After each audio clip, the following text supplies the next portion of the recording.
ఈ వీడియోలో dyeing process ఎలా ఉంటుందో చెప్తాను. ఫస్ట్ బౌల్ తీసుకొని బౌల్‌లో వాటర్ తీసుకోవాలా. నెక్స్ట్ మనం ఏ ఫ్యాబ్రిక్ అయితే డై చేయాలనుకుంటున్నామో దాన్ని బాగా వాటర్‌లో తడిపేసి పిండేసి పక్కన పెట్టేయాలా.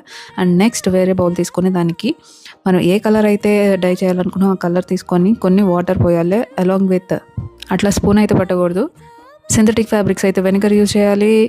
నేచురల్ ఫ్యాబ్రిక్స్ అయితేనేమో రాక్ సాల్ట్ అయితే యూజ్ చేయాలి. సో నాది సింథటిక్ ఫ్యాబ్రిక్ కాబట్టి నేను అక్కడ వెనిగర్ యూజ్ చేస్తాను. అండ్ ఫస్ట్ ఆ స్పూన్ తీసేయాలా. నా దగ్గర వెనిగర్ లేదు కాబట్టి కొంచెమే పోసిన, ఇంకా తాట ఊడొచ్చే అంత వేడి నీళ్ళు అయితే అందులో పోసి బాగా కలిపేసి ఆ తర్వాత ఫ్యాబ్రిక్ వేసి బాగా ముంచి తేల్చి పక్కన పెట్టేయాలా. అందులోనే ఉంచేయాలి. అండ్ నెక్స్ట్ ఇది డై ఫిక్సర్.